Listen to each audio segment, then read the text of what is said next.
فالسلام علیکم ورحمۃ اللہ وبرکاتہ۔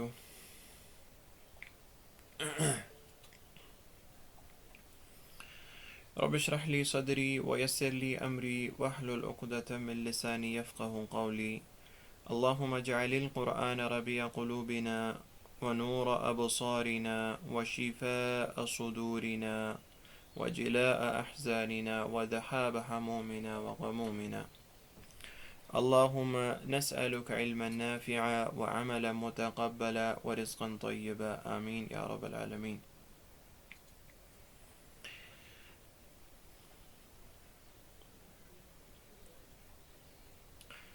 پچھلے درس میں ہم نے اصحاب کہف کی جو ان کا قصہ ہے وہ تفصیلاً شروع کیا تھا۔ ہم نے یہ دیکھا تھا کہ اصحاب کہف کی غار میں جانے کا یا کہف میں جانے کا اصل وجہ کیا تھی۔ تو اللہ تعالیٰ نے جس طرح اس قصے کو تفصیلاً شروع کیا کہ نحن نقص علیک نبأہم بالحق، ہم تم پر اے محمد صلی اللہ علیہ وسلم بیان کر رہے ہیں یہ قصے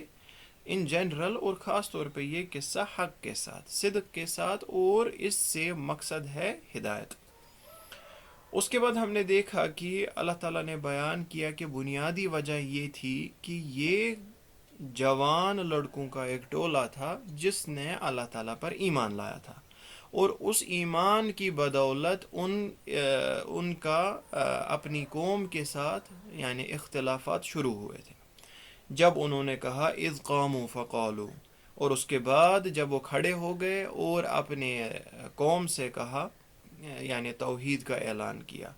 کہ ہم کس کو رب مانیں گے، رب السماوات والارض، اور اس رب ماننے کی وجہ سے پھر صرف اور صرف جو ہماری عبادت ہوگی وہ اسی رب کی طرف ڈائریکٹ ہوگی۔ لن ندعو من دونہ الہا، ہم اس کے سوا کسی اور کی عبادت نہیں کریں گے، اس کے سوا، اس رب کے سوا کسی اور کو معبود نہیں مانیں گے۔ جب انہوں نے اپنے قوم کو اس چیز کی طرف، توحید کی طرف دعوت کی، لیکن اس کو قبولیت نہیں ملی، پھر آخری جو ان کے پاس ایک چارہ بچا، ایک آپشن بچا، وہ یہی تھا کہ اپنی جانوں کو بچایا جائے یا اپنے دین کو بچایا جائے۔ تو اس سلسلے میں کیا کرنا پڑا ان کو، فَأْوُوا إِلَى الْكَهْفِ، انہوں نے مشورہ کیا، اللہ تعالیٰ نے ان کو توفیق دی کہ اب ہمیں یعنی غار کی طرف رستہ کرنا ہے، غار کی طرف ایک سبیل دیکھنی ہے، یا کسی ایسی جگہ کی طرف جہاں ہمارا دین اور جان محفوظ رہے۔ تو ان کے لیے یعنی اللہ تعالیٰ نے یہ رستہ کھول دیا، توفیق ان کو عطا ہوئی، فَأْوُوا إِلَى الْكَهْفِ، اور اس کے بعد حسن توکل جو ان کا تھا، ینشر لکم ربکم من رحمتی، اللہ تعالیٰ تمہارے لیے رحمت کے دروازے کھول دے گا، تم اس کو عملاؤ۔ اس یعنی جو لاسٹ آپشن بچا ہے، مشکل آپشن ہے ہجرت کا، یہ نہیں معلوم کہ وہاں کیسے یعنی گزارا ہوگا، کیسے سروائیو کر پائیں گے، لیکن اللہ تعالیٰ پہ حسن توکل کر کے اس چیز کو عملاتے ہیں۔ وَيُحَيِّئْ لَكُم مِّنْ أَمْرِكُم مِّرْفَقًا، اور اتنا انہوں نے یعنی اللہ تعالیٰ پہ توکل کیا کہ وہاں پر ظاہری طور پہ تو کوئی ایسی فیسلٹی نہیں ہے رہنے کی یا سروائیو کرنے کی، لیکن اللہ تعالیٰ تمہارے لیے اس قدم کے بعد، اس فعل کے بعد یعنی زندگی کا سامان آسان کر دے گا،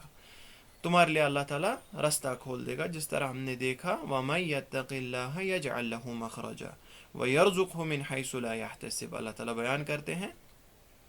جو اللہ تعالیٰ سے تقوی اختیار کرتا ہے، یجعل لہ مخرجا، اللہ تعالیٰ اس کے لیے کوئی نہ کوئی رستہ کھول دیتا ہے، وَيَرْزُقْهُ، اور اس کو رزق عطا کرتا ہے، من حیث لا یحتسب،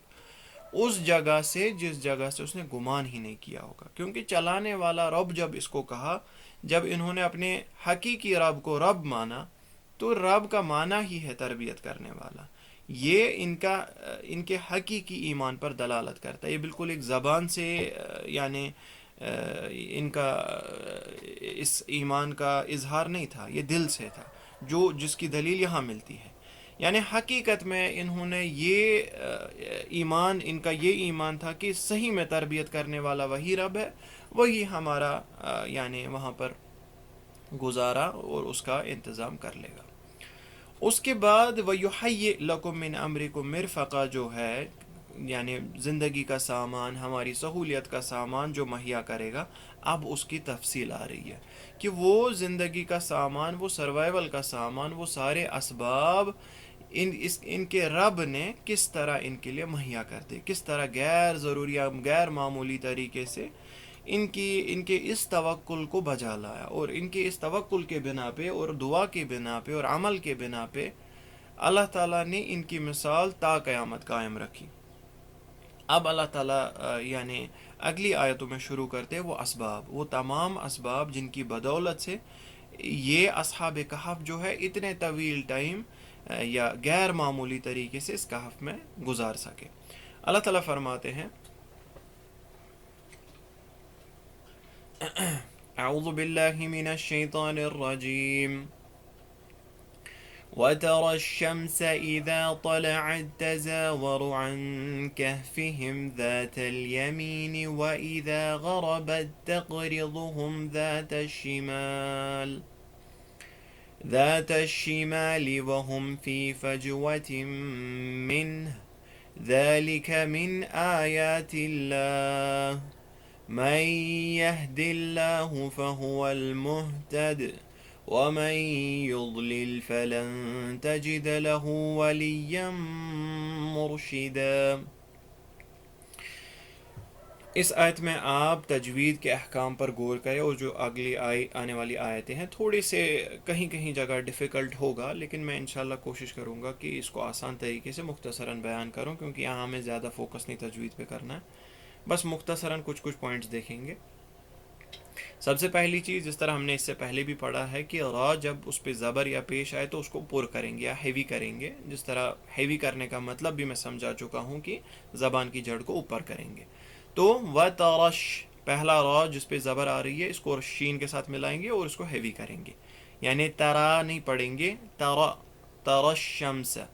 اس کے بعد تا آ رہا ہے اور لام آ رہا ہے۔ ایکچولی یہ موقع جو ہوتے ہیں یہ بہت تھوڑے سے پیچیدہ ہوتے ہیں، اس کے لیے پریکٹس ضروری ہوتی ہے۔ جس طرح اوورال تجوید کا قاعدہ یہی ہے کہ نو میٹر آپ تھیری کتنا ہی کرے، اس میں پریکٹس ہی الٹیمیٹلی ایک ایسی چیز ہے جو آپ کی تجوید کو ٹھیک کر دے گا۔ تو اس آیت میں اور آنے والی آیتوں میں ایسے موقع آ رہے ہیں جب آپ کو ہائی لوز کے بیچ میں شفٹ کرنا پڑے گا، یعنی جس طرح تا ہے یہ ہیوی ہے، اس کے بعد لام ہے اس کو لائٹ کرنا ہے، تو زبان کی جڑ کو اچانک سے نیچے سے اٹھا کے پر کرنا پڑے گا، اوپر کرنا پڑے گا، اور پھر اچانک سے اوپر سے نیچے لانا پڑے گا۔ یہ شفٹس تھوڑے مشکل ہو جاتے ہیں کبھی کبھی، انٹل اینڈ انلیس آپ اس کی اچھے سے پریکٹس کریں۔ دیکھیں یہاں پر جیسے ہے ایذا، لائٹ چل رہا ہے ٹون، اس کے بعد تا ہیوی ہو گیا، پھر لام لعت پھر سے لائٹ ہو گیا، تو اس تا کو آپ کو یعنی الگ کر دینا ہے، علیحدہ کر دینا ہے when it comes to the tone۔ اس کی ٹون آپ کو ہیوی نکالنی ہے، صرف تا کی۔ اگر آپ نے لام کی بھی نکالی، عین کی بھی ہیوی نکالی تو غلط ہو جائے گا۔ تو ہم کیسے پڑھیں گے؟ اذا طلعت، طلعت، طلع نہیں کریں گے، لام کو ہیوی نہیں کریں گے، لام کو لائٹ کریں گے۔ اذا طلعت، دو تا کو ملا کے ایک ہی تا بنائیں گے، لیکن تھوڑا پاز کریں گے اس پہ۔ طلعت تزاور، را کو پھر سے ہیوی۔ اس کے بعد غربت کے ساتھ بھی ایسے ہی ہوگا، غربت تقرضهم۔ اگین یہاں پر تھوڑا سا مشکل ہے، قاف کو آپ کو بیک بھی دینا ہے، قلقلہ جس کو بولتے ہیں، تک نہیں کہنا، تق۔ دوسری چیز یہ قاف جو ہے یہ ہیوی ہوگا، اس کے بعد آنے والا جو را ہے چونکہ اس پہ زیر ہے وہ لائٹ ہوگا، اس کے بعد آنے والا جو ضاد ہے وہ ہیوی ہوگا۔ پھر سے یہاں نوٹ کریں کہ ہیوی لائٹ ہیوی شفٹ ہو رہا ہے، اس کے بعد ہا میم لائٹ ہو رہا ہے، تو یعنی یہاں پر تھوڑا سا مشکل ہے، اس کی پریکٹس اچھے سے کیجیے گا۔ تو کیسے پڑھیں گے اس کو؟ تقریضهم، تقریضهم، اس کے بعد ذات الشمال، اور اس کے بعد فجوتم منہ، ٹھیک ہے، جب اس پہ رکنا ہے تو من، آپ کو ہا کو حذف نہیں کرنا پوری طریقے سے، یعنی من نہیں خالی پڑھنا، من، ہا کا اظہار آخر میں ہونا چاہیے اگر آپ رک رہے اس پہ، اگر نہیں رک رہے تو پھر آپ کو سمپلی منہ پڑھنا ہے۔ اسی طرح مَن يَهْدِ اللَّهُ فَهُوَ الْمُهْتَدِ، دال پہ آپ پھر سے بیک کریں گے، مہتد، فَهُوَ الْمُهْتَدِ۔ اس کے بعد وَمَن يُضْ، ضاد جو ہے یہاں پر اس کو آپ ہیوی کریں گے، لام نیکسٹ دو لام آنے والے ان کو لائٹ، ہاں، وَمَن يُضْلِلْ، اور اس ضاد پہ کوئی بیک نہیں ہوگا، یعنی ید نہیں پڑھیں گے ہم، ہاں، وَمَن يُضْلِلْ نہیں پڑھیں گے، وَمَن يُضْلِلْ فَلَن تَجِدَ لَهُ وَلِيًّا، میم کو آپ کریں گے یعنی نون وَلِيًّا اس کے ساتھ ملائیں گے یعنی میم، وَلِيًّا، را کو ہیوی، مر، پھر اس کے بعد لائٹ، شیدہ، ٹھیک ہے، مرشیدہ، اور یہ دال جو ہے، دال الف آ جو ساؤنڈ ہے وہ دو حرکات کے لیے آپ صرف کنٹینیو کریں گے، زیادہ نہیں کھینچیں گے.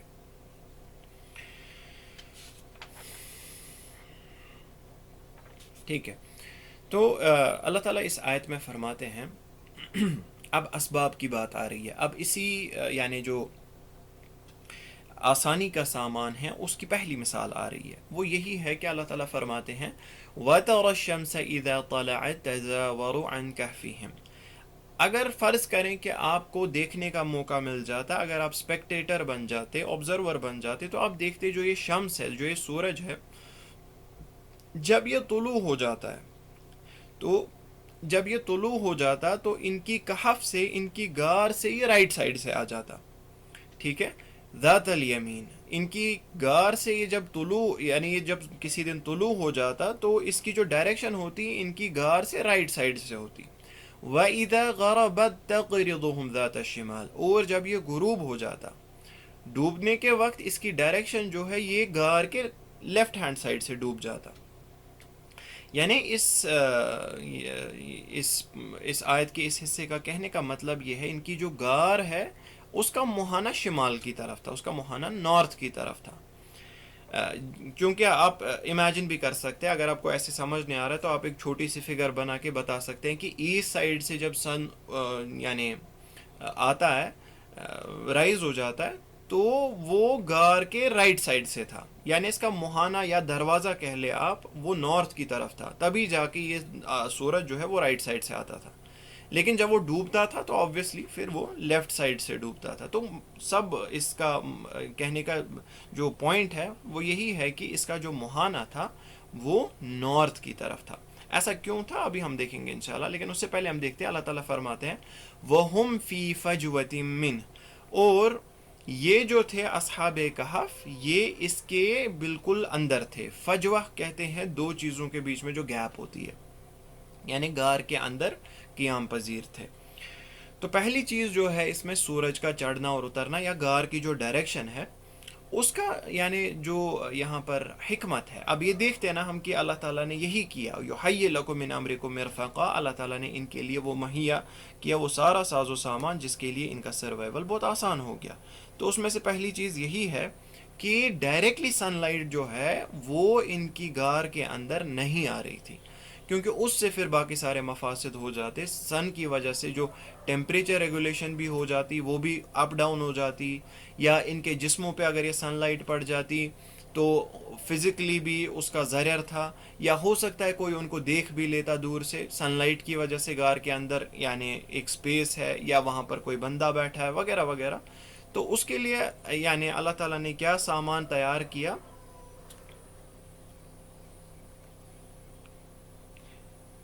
اللہ تعالیٰ نے یہ سامان تیار کیا کہ اس کا جو مہانہ ہے وہ نارتھ کی طرف تھا، اسی لیے سن لائٹ اندر ڈائریکٹلی نہ صبح کو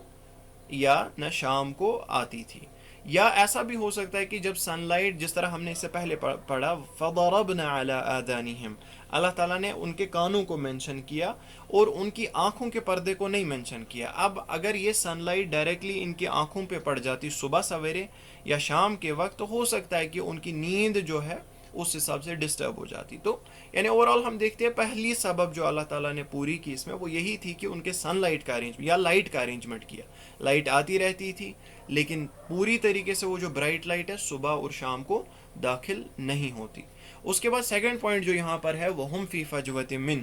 فجوہ سے مراد جس طرح میں نے کہا ایمٹی اسپیس ہے، لیکن اس سے علماء تفسیر یہ دلالت کرتے ہیں کہ یہ جو اسپیس تھی یہ بہت زیادہ وائڈ تھی. یعنی کچھ غار اگر ہم دیکھتے ہیں ایسے بھی ہوتے ہیں جو بالکل شروع سے ہی شروع ہوتے ہوتے ختم ہو جاتے ہیں، یا بالکل اندر نہیں ہوتے، ہالو نہیں ہوتے، تھوڑا سا ہی چھوٹی سی غار ہوتی ہے، بس کریمپڈ سپیس ہوتی ہے، لیکن یہاں فجوہ سے غالباً ایسا اشارہ ہے کہ یہ کریمپڈ سپیس نہیں تھی، بالکل مکان المتسع تھا، اندر بہت ہی یعنی وسیع مقام تھا جہاں یہ آرام سے قیام پذیر تھے۔ اس سے یہ فائدہ ہے کہ ایئر سرکولیشن بھی اندر سے اچھے سے ہو رہی تھی، کیونکہ اتنے طویل ٹائم 300 سال سے زیادہ یعنی ٹائم ان کو اللہ تعالیٰ نے وہاں پر قیام کروانا تھا، تو اسی لیے بنیادی جو سروائیول کے سامان ہیں اللہ تعالیٰ نے ان کو اسی پرٹیکولر جگہ کی طرف توفیق کی۔ یعنی یہاں پر مراد ہے کہ ایئر سرکولیشن بھی، سن لائٹ کا بھی انتظام پہلے سے اللہ تعالیٰ نے کر کے رکھا تھا۔ یا دوسرا جو اس کا فائدہ یہ ہے کہ ہو سکتا ہے اگر یہ غار چھوٹی ہوتی، یعنی یہ بالکل دور سے باہر سے ہی اس میں کون کون بندہ بیٹھا ہے وہ دکھ جاتا، تو ان کی سیکیورٹی کا بھی ایک حساب سے تھریٹ ہو جاتا، لیکن اللہ تعالیٰ نے یہاں کہا وَهُمْ فِي فَجْوَةٍ مِّنْهُ، اس کے یعنی اس کی ایمپٹی سپیس میں اندر وہ قیام پذیر تھے، بالکل اندر تھے، یعنی اس کے فنا پہ یا اس کے دروازے پہ، اس کے مخانے پہ وہ نہیں سو رہے تھے، وہ اندر تھے۔ ذَلِكَ مِنْ آیَاتِ اللَّهِ، اللہ تعالیٰ یہاں پر بتاتے یہ اللہ تعالیٰ کی آیتوں میں سے ہے، یا وہ اللہ تعالیٰ کی آیتوں میں سے، اس میں سارا انکلوڈ ہوتا ہے۔ پہلے سے اللہ تعالیٰ نے ان کو توفیق کی، اللہ تعالیٰ نے ان کے دماغ میں یہ چیز ڈالی کہ غار کی طرف ہجرت کرو، اس کے بعد اللہ تعالیٰ نے ان کو دعا کرنے کی توفیق دی۔ دیکھیں یہاں ایک امپورٹنٹ پوائنٹ یہ میں بتانا چاہتا ہوں کہ کبھی کبھار ہم یہ بھی بھول جاتے ہیں کہ ہماری عبادت اللہ تعالیٰ کی توفیق ہے، یعنی انسان اللہ تعالیٰ کی عبادت کرتا ہے، نماز کے لیے جاتا ہے مسجد، یا تہجد کے لیے اٹھتا ہے، یا قرآن کی تلاوت کرتا ہے، یا سورہ یاد کرتا ہے، یا روزہ رکھتا ہے، لیکن اس پوائنٹ میں وہ سب سے بنیادی بات بھول جاتا ہے کہ اس چیز میں بھی اللہ تعالیٰ کی ہی توفیق ہے، تب ہی جا کے اس نے یعنی یہ عمل کیا، ایک انسان نے یہ عمل کیا۔ تو ذالک من آیات اللہ، ان کا عمل کرنا، ان کا ہدایت کی طرف پہلا ہی قدم بڑھانا بھی اللہ تعالیٰ کی آیت ہے، اللہ تعالیٰ کی توفیق ہے۔ یعنی جو تمام ارینجمنٹ ہے جو ہم اب دیکھ رہے ہیں کہ بالکل اس کا نتیجہ ان کا غار میں بیٹھنا ہے یا سونا ہے، یہ سب اللہ تعالیٰ کی آیت میں سے ہے۔ اس کے بعد اللہ تعالیٰ فرماتے ہیں مَن يَهْدِ اللَّهُ فَهُوَ الْمُهْتَدِ، جو اللہ تعالیٰ جس کو اللہ تعالیٰ ہدایت کرے وہی ہدایت یافتہ ہے، فَهُوَ الْمُهْتَدِ۔ یہاں پر یا ایکچولی حذف ہے، یا یہاں پر جو ایکچول ورڈ ہے وہ ہے المہتدی، وہی ہدایت یافتہ ہے۔ تو اگر ہم اس کا ربط پچھلے والے پارٹ کے ساتھ جوڑے، ذالک من آیات اللہ، اللہ تعالیٰ کی آیتوں میں سے بہت ساری آیتیں ہیں جو صرف وہی پہچان سکتا ہے جس کو اللہ تعالیٰ ہدایت کرے۔ جیسے آپ اس قرآن کو یا اس جیسی بہت ساری آیتوں کو، آیت الکونیہ کو ان ایسے لوگوں کے سامنے پڑھے جو کافر ہے، جو اللہ تعالیٰ کے وجود میں انکار کرتے ہیں، اللہ تعالیٰ کی شریعت میں انکار کرتے ہیں، اللہ تعالیٰ نے ان کو ہدایت نہیں کی، تو ان کو آپ کوئی بھی آیت سامنے رکھیں، غالب ایسا ہو جاتا ہے، گویا ایسا لگتا ہے کہ انہیں سمجھ نہیں آ رہی ہے، کیونکہ اللہ تعالیٰ بیان کرتے ہیں جس طرح ہم اس سے پہلے بھی پڑھ چکے، انک لا تہدی من احببت، آپ ہدایت نہیں کر سکتے جس سے آپ محبت کرتے ہیں۔ ہدایت التوفیق جو یہاں مراد ہے کہ وہ صرف اور صرف اللہ تعالیٰ کے ہاتھ میں ہے۔ ہدایت الارشاد آپ کر سکتے ہیں، لیکن ضروری نہیں ہے ہدایت الارشاد گائیڈنس راستہ دکھانے سے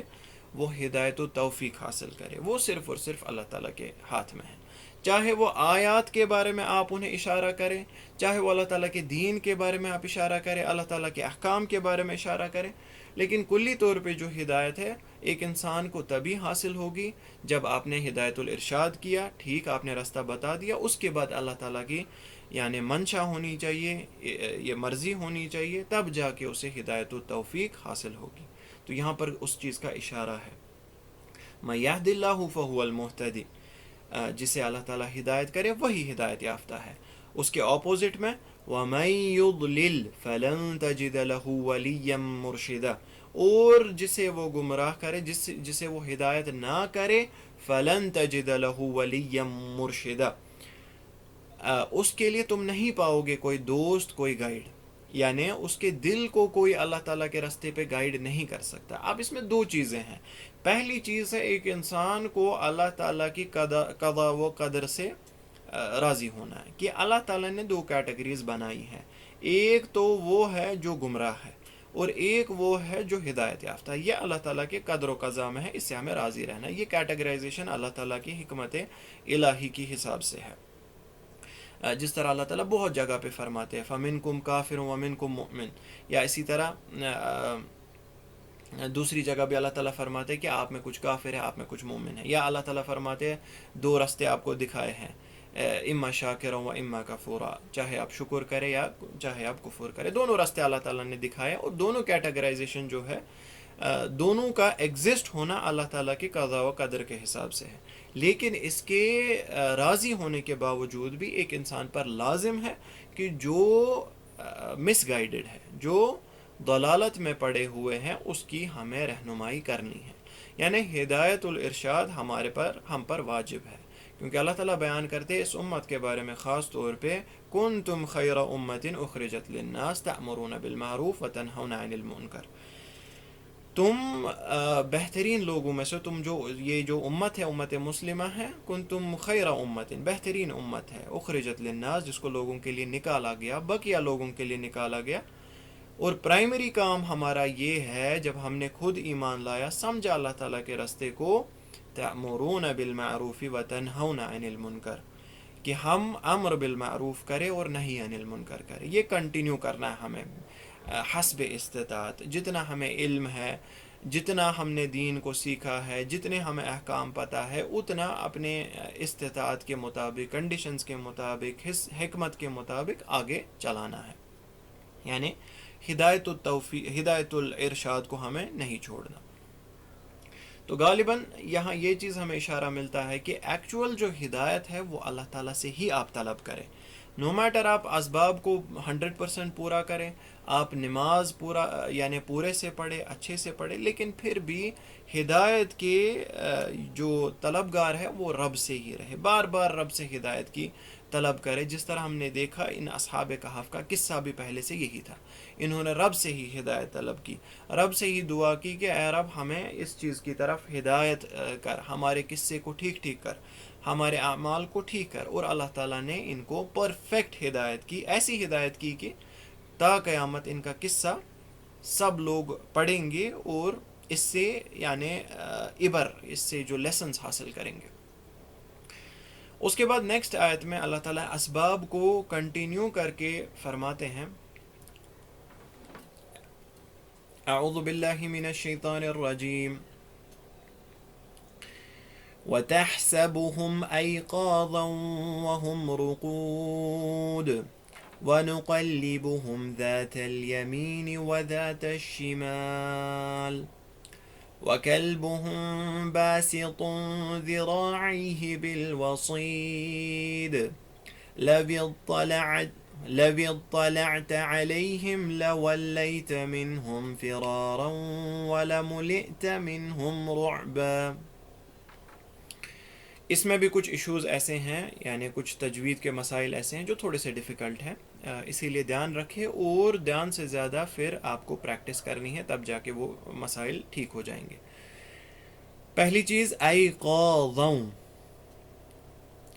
اس میں قاف الف ضا الف، لاسٹ کے جو 4 حروف ہے وہ ہیوی ہے، ٹھیک ہے، اگر آپ ایقاظا پڑھیں رکے اس پہ، ٹھیک ہے، یا کنٹینیو کریں ایقاظاً، سب ہیوی ہے، قاف آپ کو زبان جڑ اوپر رکھ کے تلفظ کرنا اس کا، اس کے بعد ضا بھی، ایک تو ذال ہے اذ جو ہم نے اس سے پہلے بھی پڑھا، یا ذالک، اس میں جو ذال ہے وہ لائٹ ہوتا ہے، لیکن ضا جو ہے وہ ہیوی رہتا ہے، یعنی زبان کی جڑ آپ اوپر رکھیں گے، بالکل اوپر رکھیں گے جتنی ہو سکے اتنا، تو آپ پڑھیں گے ایقاظاً، سب ہیوی کر کے ایقاظاً، تو اس کے بعد رقود، دال پہ آپ آواز کو بیک کریں گے، کلکلا کریں گے، رقود۔ اس کے بعد کلبہم، دیکھیے میم کے بعد با آ رہا ہے، اسی لیے آپ یہاں پر اخفا کریں گے اور اس کو 2 حرکتوں کے لیے پرولونگ کریں گے، آپ کریں گے وَكَلْبُهُمْ با، وَكَلْبُهُمْ با، ٹھیک ہے، ہم بالکل ایک جھٹکے میں میم کو ختم نہیں کرنا، وَكَلْبُهُمْ با نہیں، ایسے نہیں کرنا، تھوڑا پاز دینا ہے، جس طرح اس سے پہلے بھی ہم دیکھ چکے ہیں۔ اس کے بعد با سی تو، ٹھیک ہے، با الف سین کو لائٹ اور تا کو اچانک سے آپ کو ہیوی کرنا ہے، باسطوں باسطوں. تو اس کے بعد اس نون کو باسطن پہ جو نون ہے اس کو آپ کو اخفا کرنا ہے، چھپا دینا ہے. صاد آ رہا ہے وصید میں، اس کو آپ ہیوی کریں گے، سین کی طرح نہیں نکالیں گے، وصید، دال پہ بیک کریں گے. اس کے بعد طلعت، اس میں عین بیچ میں ہے اور اس کے اوپر سکون ہے، اسی وجہ سے کیا کرنا ہے، اس عین کو ہمیں آواز، اس عین پہ آواز کنٹینیو کرنی ہے. طلعت اگر ہم نے کیا تو وہ حمزہ نکلے گا، طلعت اگر کیا تو وہ الف نکلے گا. آپ کو عین کے مخرج کو نکالنا ہے اور آواز بھی کنٹینیو رکھنی ہے، بریک نہیں ہونی چاہیے آواز. ٹھیک ہے، تو آپ پڑھیں گے لو طلعت، طلعت، ٹھیک ہے، طلعت. اس کو کنٹینیو کرنا جتنا انسان کی استطاعت ہے، جتنا آپ اس کو یعنی عین کو ظاہر کر سکیں. اسی طرح پھر نیکسٹ ورڈ آ رہا ہے ملئت، لملئت، لیکن یہاں پر عین نہیں ہے، اس کے بیچ میں حمزہ ہے جس کے اوپر سکون ہے. یہ اور طلعت میں ڈفرنس رہنی چاہیے اس کی آواز میں، خاص طور پہ وین اٹ کمز ٹو عین اور حمزہ. یہاں حمزہ میں آواز کو بریک کرنا ہے، ٹھیک ہے. یعنی جب مجھے یہ پڑھنا ہے تو مجھے جھٹکا دینا ہے اس حمزہ کے ٹائم. میں کروں گا ملئت، لملئت، لملئت. تو اس حمزہ پہ مجھے جھٹکا دینا، آواز کو کنٹینیو نہیں کرنا ہے، بریک کرنا ہے پورے سے. وَلَمُلِئْتَ مِنْهُمْ رُعْبًا، اگین اس کے بعد یہ عین آ رہا ہے سکون کے ساتھ بیچ میں، ادھر مجھے آواز کو بریک نہیں کرنا، کنٹینیو کرنا ہے. ہاں، اگر میں نے رُعْبًا کیا تو وہ حمزہ بن جائے گا، یا روبا کیا تو وہ واو بن جائے گا. اسی لیے عین نکالنا ہے، آواز کو کنٹینیو کرنا ہے رعبا، رعبا. تو جتنی آپ کو یعنی استطاعت ہے اس کی پریکٹس کریں، انشاءاللہ یہ کلیئر ہو جائے گا. اللہ تعالیٰ اس آیت میں فرماتے ہیں، اگر تم گمان کرتے، تم انہیں دیکھتے، تم سمجھتے کہ یہ جو ہے اصحاب کہف جو ہے، اب اس سے پہلے آلریڈی آ چکا ہے کہ یہ لوگ سو رہے تھے. لیکن اللہ تعالیٰ یہاں بتاتے ہیں کہ اگر آپ ایز اے اسپیکٹیٹر آ جاتے تو آپ یہ سمجھتے کہ ایقاظوں، یہ جاگ رہے ہیں، وہم رقود، لیکن ایکچول معاملہ یہ تھا یہ لوگ رکود تھے. رکود راقد کی جمع ہے، راقد مینس یعنی ڈورمنٹ، سویا ہوا، نائم. تو یہاں پر کہنے کا یہ غرض ہے کہ تم سمجھتے کہ یہ جاگے ہوئے ہیں یا لیٹے ہوئے ہیں لیکن سوئے نہیں ہیں، مگر ایکچولی میں معاملہ یہ تھا کہ وہم رقود، یہ لوگ سوئے ہوئے تھے. اور اس کے بعد اسباب کی ایک اور مثال آ رہی ہے، اللہ تعالیٰ نے کس طرح ان کے لیے سامان آسان کر دیا رہنے کا، وہ یہ ہے وَنُقَلِّبُهُمْ ذَاتَ الْيَمِينِ وَذَاتَ الشِّمَالِ، ہم ان کی تقلیب کرتے تھے، ہم انہیں ٹرن کرتے تھے، قلب کرتے تھے ایک سائیڈ سے دوسرے سائیڈ، ذات الیمین رائٹ سائیڈ سے، وذات الشمال اور لیفٹ سائیڈ سے. یعنی ان کی جو کروٹ پھیرنے کا معاملہ تھا وہ ہمارے ذمے تھا، وہ ہم کنٹینیوسلی یہ چیز بھی اس کا بھی اہتمام کر رہے تھے. اور اس کے ساتھ ایک اور چیز اب مینشن ہو رہی ہے، وہ ہے ان کا کتا. یعنی اس گروپ کے ساتھ ایک کتا بھی تھا حراست کے لیے، گارڈ کے لیے انہوں نے ساتھ لیا تھا. اب اس کا معاملہ آ رہا ہے وَكَلْبُهُمْ بَاسِطٌ ذِرَاعَيْهِ بِالْوَصِيدِ، اور ان کا کتا جو ہے باسطن، وہ پھیلائے بیٹھا تھا اپنی دو ٹانگیں، فرنٹ ٹو لمبس، ٹھیک ہے، ذراعیہ بالوسید، گار کے مہانے پہ. اب اس کی تفصیل ہم انشاءاللہ آگے پڑھیں گے. اس کے بعد اللہ تعالیٰ فرماتے ہیں لَوِ اطَّلَعْتَ عَلَيْهِمْ، اگر تم ان کے بارے میں یعنی ان کو دیکھتے، ان کے نزدیک آتے، لَوَلَّيْتَ مِنْهُمْ، تم پیٹھ پھیر کے ان سے بھاگ جاتے، فرارا، تم فرار ہو جاتے، تم فرار ہو جاتے اس مقام سے. وَلَمُلِئْتَ مِنْهُمْ رُعْبًا، اور تمہارا دل جو ہے اور تم یعنی تمہاری نفس جو ہے وہ فل ہو جاتی، وہ بھر جاتی رعب سے، ڈر سے، خوف سے. یعنی اللہ تعالیٰ نے ان کی اپیرنس کو بالکل اس طرح پریزنٹ کیا ہوتا دوسرے ایک اسپیکٹیٹر کے سامنے کہ ان کے سامنے یا نزدیک آنا یا انہیں ڈسٹرب کرنا یا انہیں ضرر پہنچانے کی کسی کو ہمت نہیں ہوتی. اب اس کا پہلا پارٹ جو وَتَحْسَبُهُمْ أَيْقَاظًا وَهُمْ رُقُودٌ، کہ تم گمان کرتے کہ وہ جاگے ہوئے ہیں، وہ ہم رقود، لیکن وہ سوئے تھے۔ بعض مفسرین کرام اس بارے میں یہ کہتے ہیں کہ ان کی آنکھیں کلوزڈ نہیں تھی، یعنی وہ ان کی رائے دیتے، اس بارے میں رائے دیتے، لیکن اس کی ایکچوئل کوئی دلیل ہمارے پاس نہیں ملتی شریعت سے، کہ یعنی بالکل ٹھوس دلیل جسے کہتے ہیں کہ ان کی آنکھیں کھلی تھی، لیکن وہ بالکل ایک اپنی رائے سامنے کرتے کہ تبھی جا کے تم سمجھتے کہ یہ جاگے ہوئے ہیں۔ لیکن اس سے یعنی جو اقرب الی الصواب ہے، صحیح ہونے کے قریب جو رائے ہے وہ یہی ہے کہ یہ ان کی اپیرنس میں اللہ تعالیٰ نے بالکل ایک ایسی صفت ڈالی تھی کہ ایک انسان کو لگ رہا تھا کہ یہ بیٹھے ہوئے ہیں یا یہ لیٹے ہوئے ہیں۔ ان کے لیٹنے میں دیکھیں، جب انسان لیٹتا ہے اور وہ سویا نہیں ہوتا تو انسان دور سے ہی اس کی اپیرنس کو دیکھ کے سمجھ سکتا ہے کہ یہ سویا نہیں ہے یا یہ گہری نیند میں نہیں سویا ہے۔ ایک سویا ہوا انسان، ایک گہری نیند میں سویا ہوا انسان اور ایک لیٹا ہوا انسان، اس کی اپیرنس میں ہی کسی نہ کسی طریقے سے فرق ہوتا ہے۔ تو کچھ مفسرین کرام، بعض مفسرین کرام یہ بھی کہتے ہیں کہ ان کے لیٹنے میں ایسا فرق تھا کہ ایک دیکھنے والا جو ہے وہ یہ سمجھتا کہ بالکل تھکے ہوئے ہوں گے، یعنی کچھ ٹائم یہاں سفر کر رہے ہوں گے، سفر کے بعد لیٹ کے تھوڑا سا آرام کر رہے ہوں گے، سوئے نہیں ہوں گے۔ تو اللہ تعالیٰ نے شارٹ میں، اگر ہم دونوں رائیوں کو چھوڑ کے شارٹ میں یہ سمجھے، اس کے معنی پر غور کرے، وہ یہی ہے کہ اللہ تعالیٰ نے ان کی اپیرنس میں کسی نہ کسی طریقے سے، واللہ تعالیٰ عالم، کسی نہ کسی طریقے سے ایک ایسی اپیرنس ڈالی تھی، ایک ایسا صفت ڈالا تھا کہ دیکھنے والا یہ سمجھتا کہ یہ سوئے نہیں ہیں، بلکہ حقیقت میں کیا تھا کہ یہ سوئے ہی تھے، وہم رقود۔ اچھا، اس کے بعد ان کا معاملہ کیا تھا؟ وَنُقَلِّبُهُمْ ذَاتَ الْيَمِينِ وَذَاتَ الشِّمَالِ۔ اللہ تعالیٰ نے ان کے کروٹ پھیرنے کا جو معاملہ ہے وہ اپنے ذمے لیا تھا۔ یہ سوئے تھے، یہ بالکل گہری نیند سے سوئے تھے، لیکن ان کی کروٹ بدلنے کا معاملہ اللہ تعالیٰ نے بالکل اس کا اہتمام کیا تھا۔ بالکل فرشتے رکھے تھے جو اس چیز کا بالکل اچھے سے اس چیز کا خیال رکھ رہے تھے۔ اب علماء تفسیر بیان کرتے ہیں، یا جس طرح ہم نارملی بھی دیکھیں، سائنٹیفکلی بھی دیکھیں، اگر یہ کروٹ پھیرنے کا معاملہ نہیں ہو جاتا تو ان کا جو بدن ہے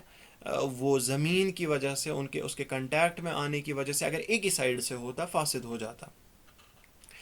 اس میں کسی نہ کسی طریقے کا ضرر پہنچتا ہے۔ لیکن اللہ تعالیٰ نے اس چیز کا بھی، اسباب کا پوری طرح سے خیال رکھا، اسباب پوری طرح سے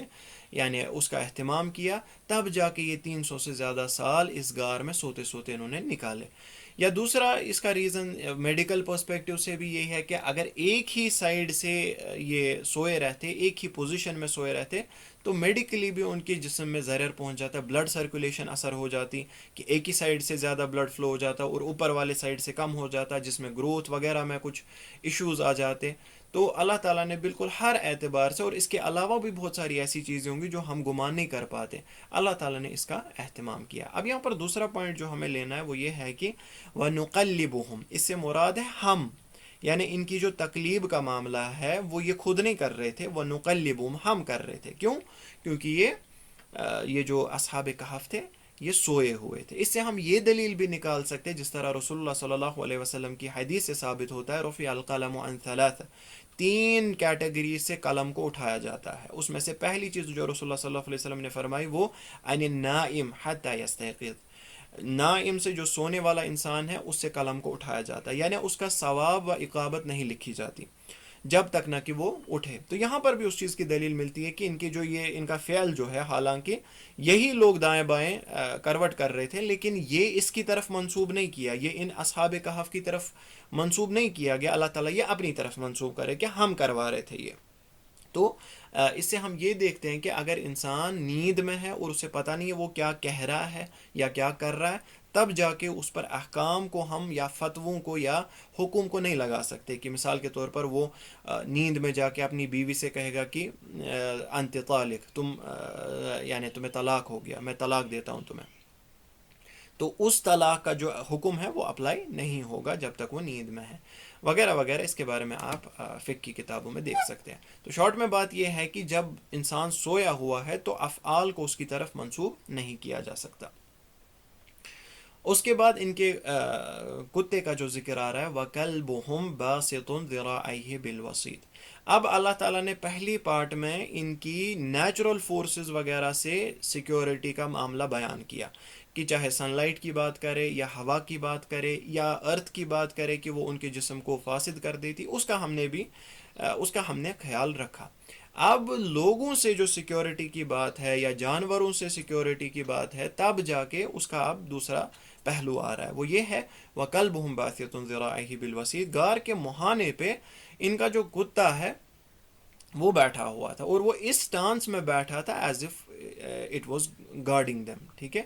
ٹانگیں پھیلا کے جس طرح کتا بیٹھتا ہے جب وہ گارڈ کر رہا ہوتا ہے، سامنے کی دو ٹانگیں آگے کی طرف کر کے گردن اوپر رکھ کے بالکل وجل،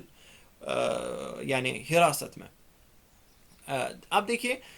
یہاں پر ہمیں یہ چیز پتہ ہے کہ کتا بھی اتنے ٹائم 350 سال سویا ہی تھا، لیکن اس کے سونے کی کیفیت نیچرل نہیں تھی۔ جس طرح ہم دیکھتے ہیں کتے ایسے نہیں سوتے کہ گردن اوپر رکھیں گی یا ٹانگیں جو ان کی سامنے والی دو ٹانگیں ہیں وہ آگے کی طرف کر کے بالکل ایک انسان کو ایسا لگے کہ گارڈ کر رہے ہیں، نہیں، یہ نیچرل حالت نہیں ہے کتے کے سونے کی۔ لیکن اللہ تعالیٰ نے چونکہ اس کتے کا جو ظاہری اپیرنس ہے وہ ایسے رکھنی تھی کہ اصحاب کہف کے لیے سیکیورٹی مل جاتی، تو اللہ تعالیٰ نے اس کو اس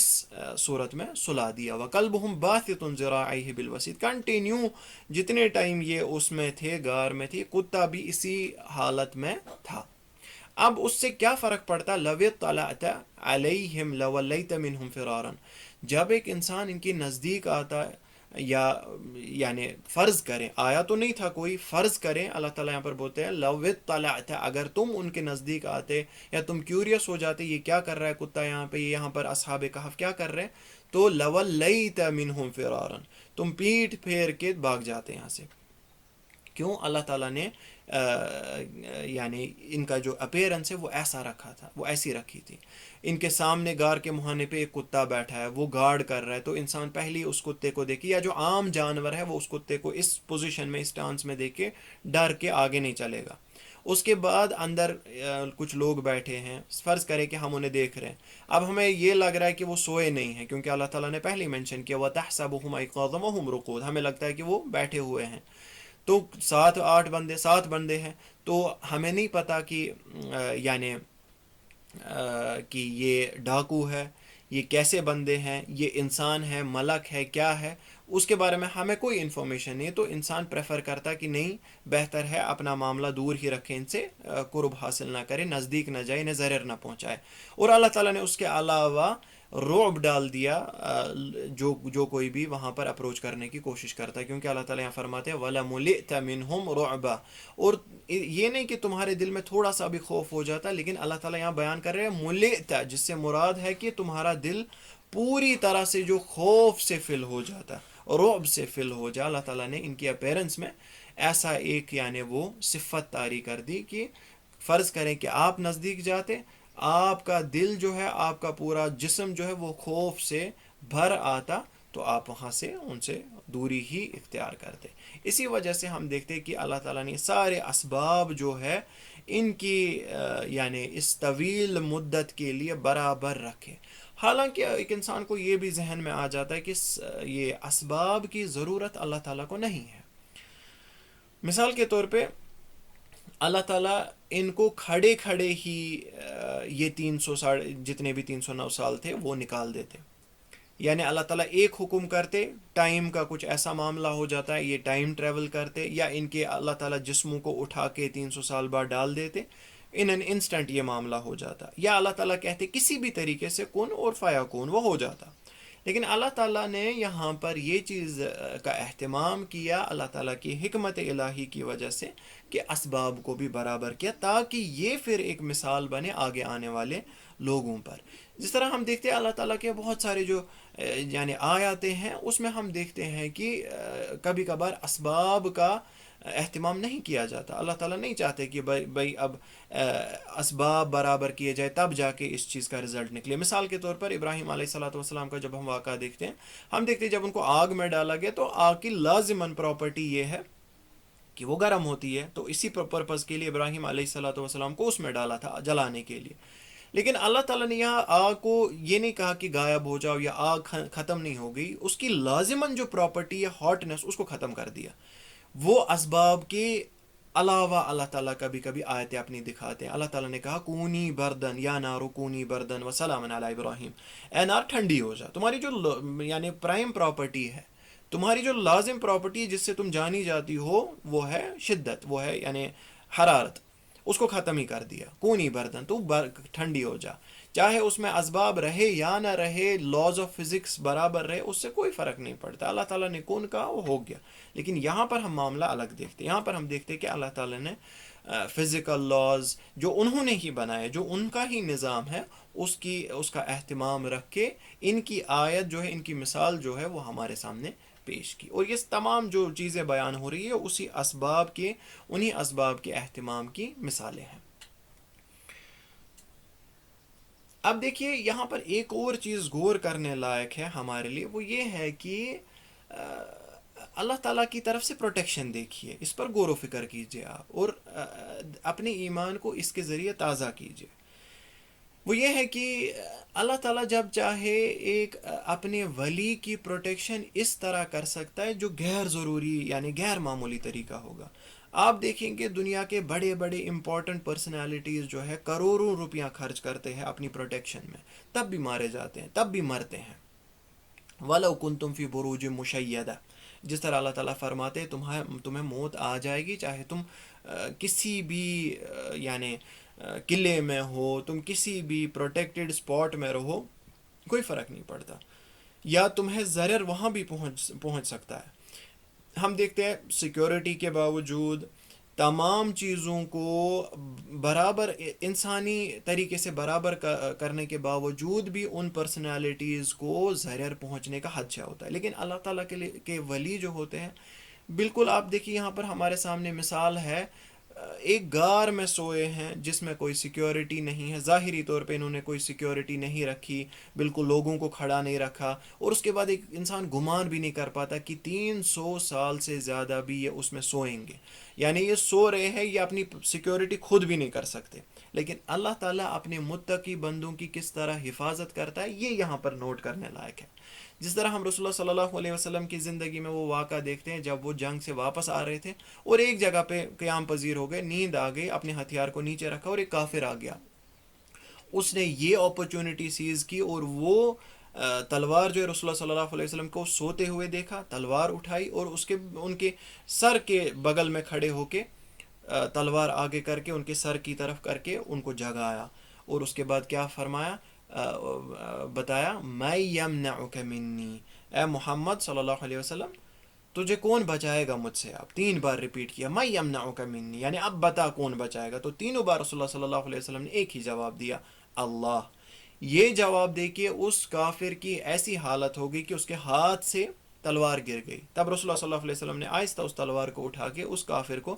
کے طرف ڈائریکٹ کر کے بولا میں یمنعک منی، اب بتا کہ تجھے مجھ سے کون بچائے گا. یہ اللہ تعالیٰ کی پروٹیکشن، یہ اللہ تعالیٰ پر توکل ہے، حسن توکل ہے. تو ایک انسان کو ہمیشہ یاد رکھنا چاہیے کہ اللہ تعالیٰ کی راہ میں اگر گئے، ٹھیک ہے آپ اسباب کو پورا کریں،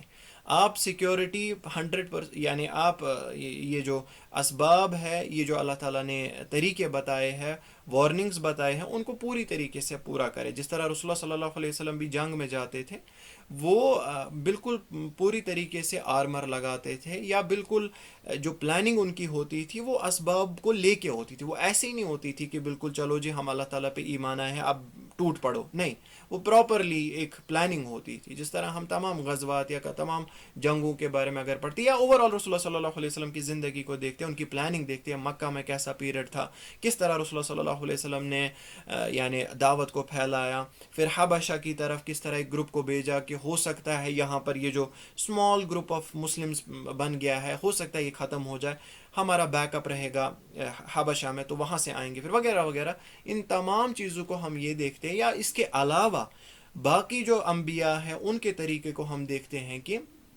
اللہ تعالیٰ ہمیں اس چیز کی ہدایت کرتے ہیں، خذوا حذرکم، اپنے حذر کو، جو اپنے وارننگز کو جو ہے، اپنے تمام اسباب کو پورا کرو، لیکن اس کے بعد حسن توکل کرو. حسن توکل ضروری ہے. وہ انسان یعنی اسباب کو پورا کر کے توکل کرنا ایک مومن کی علامت ہے.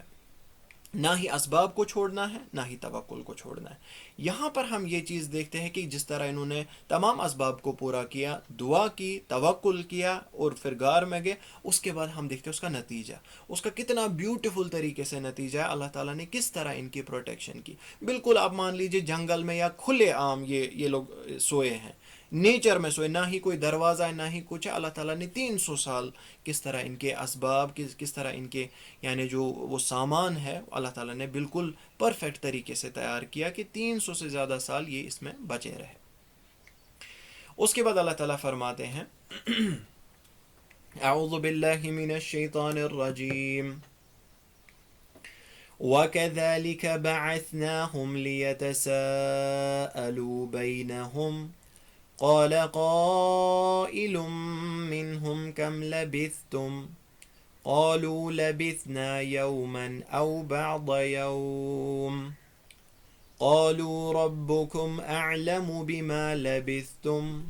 فابعثوا أحدكم بورقكم هذه إلى المدينة فلينظر أيها أزكى طعاما فليأتكم برزق منه وليتلطف ولا يشعرن بكم أحدا۔ اگین میں بتانا چاہوں گا کہ اس میں کچھ مسائل ہیں جو تھوڑے سے ڈیفیکلٹ ہیں، پریکٹس کی ضرورت ہے، پریکٹس کریں، انشاءاللہ اللہ تعالیٰ آپ کے لیے بھی آسان کر دے گا۔ پہلی چیز بعثناہم، جب ہم ثا، ذال اور ضا پڑھیں ان تینوں کا جو ساؤنڈ ہے وہ فینٹ رہتا ہے، لیکن ساؤنڈ کی قسم ڈیفرنٹ ہے، ثا میں الگ آواز ہے، ذا میں الگ آواز ہے اور ضا میں ہیوینس ہے، لیکن تینوں کی کامن پراپرٹی یہ ہے کہ اس کی ساؤنڈ جو ہے وہ فینٹ رہتی ہے۔ تو ہم یہاں کریں گے، ہم سین کی طرح نہیں نکالیں گے بعث، ہم کریں گے بعث، بعث، بعثناہم۔ اس کے بعد لیتساءلوا، یہاں پر حمزہ آ رہا ہے، اس سے پہلے الف آ رہا ہے، اسی لیے اس کو ہم 4 حرکات کے لیے لمبا کریں گے۔ لیتسا، 4 آپ گنیں گے یہاں پہ 1 2 3 4 ساءلوا، ٹھیک ہے۔ اور یہ ضروری کرنا، اس کو آپ چھوڑ نہیں سکتے کیونکہ ورڈ کے اندر ہی آ رہا ہے، تو واجباً آپ کو یہ لمبا کھینچنا ہے۔ لیتساءلوا بینہم۔ اس کے بعد اگین قائلم، پھر سے 4 حرکات کے لیے آپ کو لمبا کھینچنا ہے۔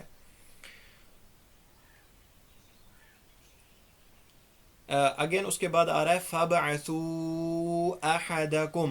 لیکن یہاں پر 2 ورڈز کے درمیان یہ لمبا کھینچنا ہے، تو یہاں پر آپ کو چوائس ہے، یا آپ کھینچ سکتے ہیں 4 حرکات کے لیے، یا آپ صرف 2 حرکات کے لیے ہی نارملی اس کو فَابْعَثُوا أَحَدَكُمْ، لیکن اگر اس سے پہلے آپ نے جس حساب سے رکھا ہے اسی حساب سے رکھنا ہے، چینج نہیں کرنا وداؤٹ اینی ریزن۔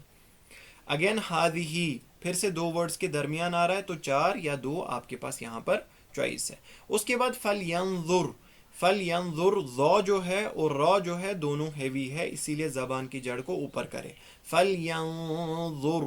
ظُرْ، ایُّہا، پھر سے ایُّہا کو آپ 4 حرکات کے لیے یا 2 حرکات کے لیے کھینچ سکتے ہیں، ایُّہا ازکا، ازکا، طعامن میں طا کو ہیوی کرنا ہے، صرف عین کو لائٹ کرنا ہے، ہاں، طعامن، طعامن، فَلْيَأْتِكُمْ، میم کو آپ فینٹ کریں گے، میم کو آپ اخفا کریں گے، فَلْيَأْتِكُمْ بِرِزْقٍ، کیونکہ اس کے بعد با آ رہا ہے، قاف پہ زیر ہے، بِرِزْقٍ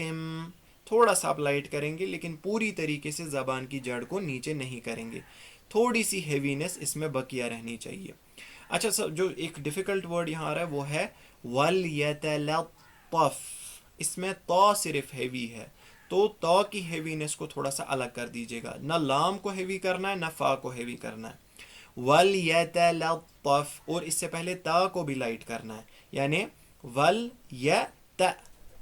اس تا کو لائٹ کرنا ہے، لا، اس کے بعد لام کو بھی لائٹ کرنا ہے، اس کے بعد جو تا آ رہا ہے صرف اور صرف اس کو ہیوی کرنا ہے، ہاں، لطف، وَلْيَتَلَطَّفْ، تو اس کی پریکٹس کریں، انشاءاللہ یہ درست ہو جائے گا۔ اس کے بعد ایزی ہے۔ چلیے اللہ تعالیٰ اس میں فرماتے ہیں اب اسی طرح وَكَذَلِكَ، اسی طرح بَعَثْنَاهُمْ، ہم نے ان کو مبعوث کیا، ہم نے ان کو ان کی نیند سے اٹھایا۔ کیوں اٹھایا؟ تو اس کا نتیجہ کیا ہوا؟ لیتساءلوا بینہم، اس کے نتیجے میں یہ ہوا، اٹھانے کے بعد یہ ہوا، لیتساءلوا بینہم، یہ ایک دوسرے سے سوال کرنے بیٹھے۔ قال قائل منہم، سوال کیا تھا، یعنی ڈسکشن کیا ہوا اس کے بعد؟ ان میں سے ایک قائل نے کہا، ایک بولنے والے نے یہ کہا، کم لبثتم، تم کتنے ٹائم سوئے ہوگے یا کتنے ٹائم غار میں رکے ہوگے؟ قالوا لبثنا یوما او بعض یوم، تو اس کا جواب آیا، یعنی یہ ڈسکشن چل رہا ہے ان کے آپس میں، لبثنا، ہم رکے ہوں گے ایک دن یا ایک آدھا دن، یعنی ایک دن یا آدھا دن، بعض یوم، دن کا کچھ بعض حصہ۔ قالوا ربكم اعلم بما لبثتم، ان میں سے ایک گروپ نے کہا کہ اللہ تعالیٰ بہتر جانتا ہے کہ تم کتنے ٹائم اس میں رکے، ہم اس پہ بحث نہیں کریں گے۔ فبعثوا احدكم بورقكم هذه، پھر ایک کام کرو، اب چلیے ریسٹ تو ہو گیا، اب کھانے کا بندوبست کر لیتے ہیں۔ فبعثوا احدكم، پھر مبعوث کرو، بھیج دو تم میں سے ایک کو، بورقكم، یہ سکہ لے کے، چاندی کا سکہ لے کے تم میں سے کوئی جائے، هذه الى المدینہ، مدینے کی طرف، شہر کی طرف، فلینظر ایھا ازکی طعاما، پھر وہاں دیکھے کوئی بہترین لذیذ سا کھانا جو ہے وہ لے آئے، فلیأتیکم برزق منہ، وہاں سے وہ کھانا لے آئے خرید کے، ولیتلطف، اور تلطف کا معاملہ کرے، یعنی کیپ اٹ لو، زیادہ یعنی اپنے آپ کو ظاہر کرنے کی ضرورت نہیں ہے، ولا یشعرن بکم احدا، تاکہ باقی جو ہے کسی کو ہمارے بارے میں اطلاع نہ ملے، تمہارے بارے میں اس بندے کی وجہ سے جو ہم مارکیٹ میں بھیجیں گے یا مدینہ میں بھیجیں گے، اس کی وجہ سے کسی کو ہماری بھنک تک نہ لگے، ہمارے بارے میں اطلاع نہ ہو جائے۔ یعنی ان کو ابھی بھی پتہ ہے، اس سے گمان ہوتا ہے ان کو ابھی بھی پتہ ہے کہ وہی بس ایک دن ہوا ہے یا آدھا دن ہوا ہے، تو شہر میں ابھی ہماری خبر جو ہے وہ تازہ ہے۔ اب اس چیز کو بچنے کے لیے، اس چیز سے بچنے کے لیے یہ اسباب اس کا مراعات کیا جا رہا ہے۔ دیکھیے اللہ تعالیٰ فرماتے وَكَذَلِكَ بَعَثْنَاهُمْ لِيَتَسَاءَلُوا بَيْنَهُمْ، ہم نے ان کو مبعوث کیا، جس طرح ہم اس سے پہلے بھی آلریڈی پڑھ چکے ہیں کہ ان کے سونے میں ہی خالی حکمت نہیں تھی، اگر یہ بالکل کنٹینیوسلی سوتے یا ابھی تک سو رہے ہوتے اور اللہ تعالیٰ نے ان کو غائب کر کے رکھا ہوتا، ہمیں اس چیز کی اطلاع نہیں ملتی۔ ہمیں اطلاع تبھی ملی یا ہمیں خبر تبھی ملی جب یہ اللہ تعالیٰ نے ان کو، ان کے اٹھنے کو یا ان کی مدت کو آیت بنائی، اس کے بعد یہ شہر میں گئے اور لوگوں کو اس کے بارے میں اطلاع ہوئی، اسی لیے اللہ تعالیٰ کہتے ہیں وَكَذَلِكَ بَعَثْنَاهُمْ، انہی اسباب کے ساتھ جو ہم نے سیکیورٹی وغیرہ یا ان کے لیے سامان مہیا کیا تھا، اسی کے ساتھ ہم نے ان کو مبعوث کیا، کھڑا کیا، لیتساءلوا بینہم، جس طرح ہم دیکھتے ہیں ایک انسان نیند سے اٹھتا ہے اور آپس میں پوچھنے لگتا ہے کہ نیند کیسی رہی، کتنے ٹائم ہم سوئے ہوں گے، اگر کلاک نزدیک نہیں ہوگا تو پہلے، یا انسان اکیلا بھی ہوتا ہے تو پہلے جا کے ٹائم چیک کرتا ہے میں کتنے ٹائم سویا۔ بالکل ان کا معاملہ بھی ویسے نارملی ہوا، لیتساءلوا بینہم، یہ سوال کرنے بیٹھے ایک دوسرے سے۔ قال قائل منہم، اچھا ایک اور اشارہ یہاں کی طرف ہے، اس سے پہلے ہم پڑھے تھے جس طرح ہم نے اس سے پہلے دیکھا تھا کہ دو گروپ، ای الحزبین لما لبثوا احدا کی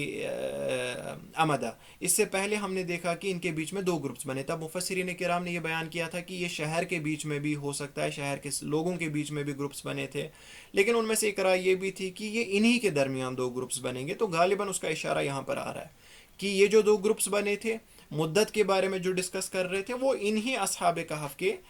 درمیان تھا، جس کی ہمیں یہاں دلیل مل رہی ہے۔ اب یہ دیکھیں دو گروپس بن گئے، ایک گروپ کہہ رہا ہے، اب سوال اٹھا کم لبثتم، تم کتنے ٹائم اس غار میں رکے ہوگے؟ ایک گروپ بنا لبثنا یوما او بعض یوم، ہم ایک دن رکے ہوں گے یا ایک دن کا آدھا، یا بعض یوم، کچھ حصہ دن کا۔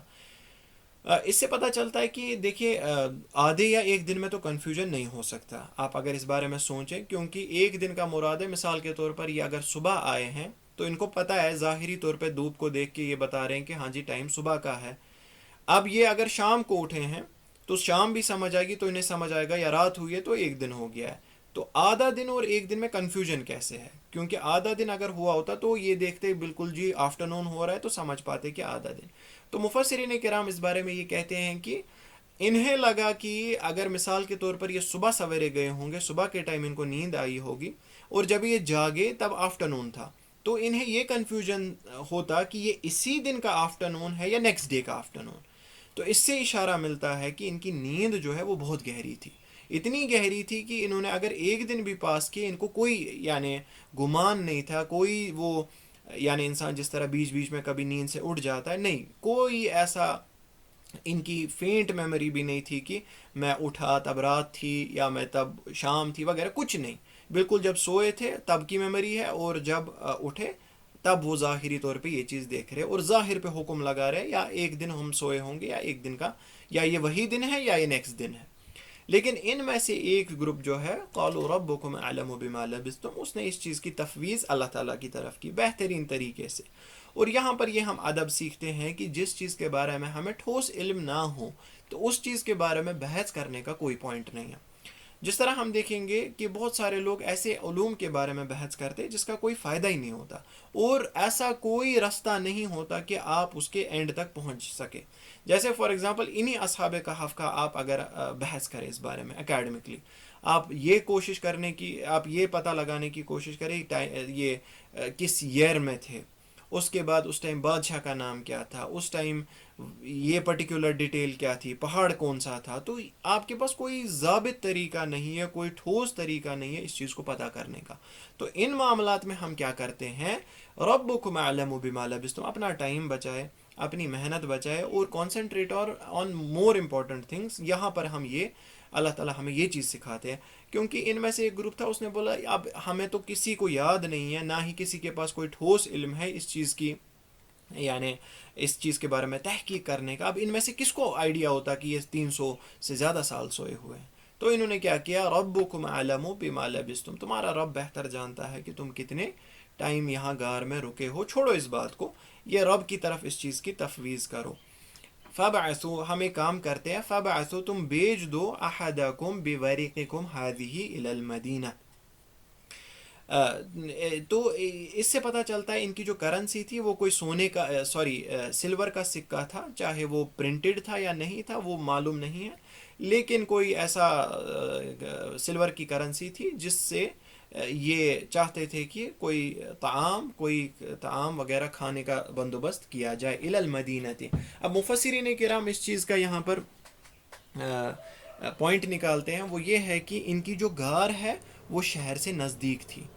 تبھی جا کے یہ پاسبل ہوا کہ ایک انسان کو ان میں سے ایک کو بھیجا گیا شہر کی طرف، اور اس کے بعد باقی لوگ جو ہے باقی اس کا ویٹ کر رہے تھے. یعنی اس سے پتہ چلتا ہے کہ یہ غار ہے اتنی دور نہیں تھی، شہر سے نزدیک تھی. لیکن ہم اس سے یہ پوائنٹ نکالتے ہیں کہ اللہ تعالیٰ نے نزدیک ہونے کے باوجود بھی کس طرح ان کو 300 سے زیادہ سال وہاں پر سلایا، کسی کو خبر بھی نہیں ہوئے. تو یہ اللہ تعالیٰ کی پروٹیکشن ہے. تو اب کیا ہوا، فبعثوا احدکم، اپنے میں سے ایک کو بھیجو، بورقکم هذه، اپنے اس سکے کے ساتھ، الی المدینہ، شہر کی طرف، اور وہ دیکھے فلینظر ایھا ازکی طعاما، وہ دیکھے کوئی پاکیزہ کھانا دیکھے وہاں پر اور اس کو خرید کے تمہارے لیے لائے. تو یہاں پر ایک اور دلیل یہ ملتی ہے کہ پاک کھانا، یا اسی پر قیاس کیا جاتا ہے کہ پاک کپڑے، اچھے کپڑے، اسی طرح اچھی گاڑی، اچھا مکان، اس کو اخذ کرنا، اچھے کھانے پینے کا سامان، اچھا لائف سٹائل یہ اخذ کرنا، اس میں کوئی قباحت نہیں ہے. ٹھیک ہے، اس میں کوئی قباحت نہیں ہے. ایک انسان کے یعنی اس کے سورسز کے حساب سے اگر وہ خرچہ کرے، چاہے وہ اگر اس کے سورسز مثال کے طور پہ کروڑوں میں ہیں تو وہ 30 لاکھ کی بھی گاڑی لے آئے، اس میں کوئی یہ قباحت نہیں ہے. وہ اچھے کپڑے لائے، وہ کھانے پینے پہ اچھا خرچ کرے، جس حساب سے اس کی کیپیبلٹی ہے. کیونکہ یہاں پر یہ کوئی معمولی کھانا طلب نہیں کر رہے. اصحاب کہف جو ہے یہاں پر بتا رہے ہیں ایھا ازکی طعاما، لذیذ کھانا، بہترین کھانا، اچھی کوالٹی کا کھانا. یا علماء تفسیر اس میں ایک اور پوائنٹ ایڈ کرتے ہیں، حلال حرام کا اس میں فرق کر لینا کہ کھانا پاک ہونا چاہیے. تو تمام چیزوں کو دیکھ کر ہم یہ بتاتے ہیں کہ یہ طلب کر رہے تھے اچھا کوالٹی کا کھانا. تو اس میں علماء کرام یہ فرماتے ہیں کہ اچھی کوالٹی کا کھانا، کپڑے، مکان، گاڑیاں وغیرہ، جو بھی آپ کی سورس لائف سٹائل ہے، اس کو اچھی کوالٹی کا پریفر کرنا، اس میں کوئی قباحت نہیں ہے، اگر آپ کے سورسز ویسے ہیں جس میں کوئی اسراف نہیں ہو جائے. کچھ لوگ ایسے ہوتے ہیں، تنخواہ 10,000 ہوتی ہے، گاڑی 50 لاکھ کی رکھنے کی شوق ہوتے ہیں، تو وہ اسراف میں پھر انسان چلا جاتا ہے. وہ حرام مینز اپلائی کرتا ہے کہ کسی طرح اس چیز کو میں حاصل کر سکوں. نہیں، وہ اسراف ہے، وہ حرام ہے. لِيُنْفِقْ ذُو سَعَةٍ مِّن سَعَتِهِ، اللہ تعالیٰ بیان کرتے ہیں خرچ کرے تم میں سے جو سعہ والا ہے، جس کے ہاتھ اللہ تعالیٰ نے کھلے رکھے، اپنے اسپینڈنگس کرے اپنے سورسز کے حساب سے. تو اس میں یہاں پر ایک اور دلیل ملتی ہے کہ کوئی ایسا مسئلہ نہیں ہے، کوئی کراہت نہیں ہے اگر سورسز انسان کے برابر ہے. فَلْيَأْتِكُمْ بِرِزْقٍ مِّنْهُ، وہ بہترین کھانا وہاں سے لے آئے. وَلْيَتَلَطَّفْ وَلَا يُشْعِرَنَّ بِكُمْ أَحَدًا، اور وہ تلطف کا معاملہ کرے بالکل، یعنی جس طرح میں نے کہا کیپ اٹ لو، آرام سے جائے آرام سے آئے، کسی کو بھنک تک نہیں لگنی چاہیے کہ آپ کون ہے، آپ کہاں کی طرف جا رہے ہیں، آپ کہاں سے آئے ہیں. آرام سے جائے. اور ولا یشعرن بکم احدا، کسی کو خبر تک نہیں لگنی چاہیے ہمارے بارے میں کہ ہم اس غار میں چھپے ہوئے اور یہ کھانا ہمارے لیے لایا جا رہا ہے. بس ایک آیت پڑھیں گے انشاءاللہ، اس کے بعد اختتام کریں گے. انہم ای یظہروا علیکم یرجموکم او یعیدوکم فی ملتہم ولن تفلحوا اذا ابدا. اس کے تجوید کے معاملے انشاءاللہ اگلی کلاس میں دیکھیں گے، لیکن اس کا معنی دیکھیں گے کیونکہ یہ جڑا ہوا ہے اس کے ساتھ. تو کیوں نہیں ہونی چاہیے خبر باقیوں کو؟ وہ اس وجہ سے ہے کہ اگر انہیں پتہ چلی، کیونکہ ان کو نہیں گمان ہے کہ 300 سال بیت چکے، ان کو پتہ ہے کہ بس ایک دن ہوا ہے، تو معاملہ ابھی سوسائٹی میں گرم ہے، ہمارے بارے میں وہی بات چل رہی ہوگی، کہاں گئے کیا گئے، تو ڈھونڈ رہے ہوں گے، ہو سکتا ہے. تو انہم یظہروا علیکم، اگر تم پر ظاہر ہو گئے، اگر تم پر وہ غلبہ اختیار کیا، یرجموکم، تمہیں مار دیں گے، تمہیں رجم کر دیں گے، تمہیں سنگسار کر دیں گے. او یعیدوکم فی ملتہم، یا تمہیں لوٹا دیں گے اپنی ملت کی طرف، اپنے دین کی طرف. ولن تفلحوا اذا ابدا، اور اس حالت میں، چلو مرو، اگر تم مرو گے بھی اس میں کوئی خدشہ نہیں ہے تمہاری آخرت کے بارے میں، لیکن اگر یعیدوکم فی ملتہم ہو گیا، اگر اپنے دین کی طرف انہوں نے تمہیں فورسبلی لوٹا دیا، ولن تفلحوا اذا ابدا، اس حالت میں تم کبھی بھی کامیاب نہیں ہو جاؤ گے. یعنی ابھی بھی یہ بالکل وہ یعنی اسباب کی مراعات کی جا رہی ہے. یہ اصحاب کہف جو ہے اپنی طریقے سے بالکل اپنی پروٹیکشن لیے جا رہے ہیں، جس طرح اللہ تعالیٰ ہمارے لیے بھی یہ بتاتے ہیں خذوا حذرکم، اپنی پروٹیکشن کا سامان لو. تو پروٹیکشن کے حساب سے یہ سارے افعال کر رہے ہیں. اب ان 2 آیتوں میں بہت زیادہ عبر چھپے ہیں، بہت زیادہ لیسن چھپے ہیں، انشاءاللہ وہ اگلے درس میں ہم بیان کریں گے.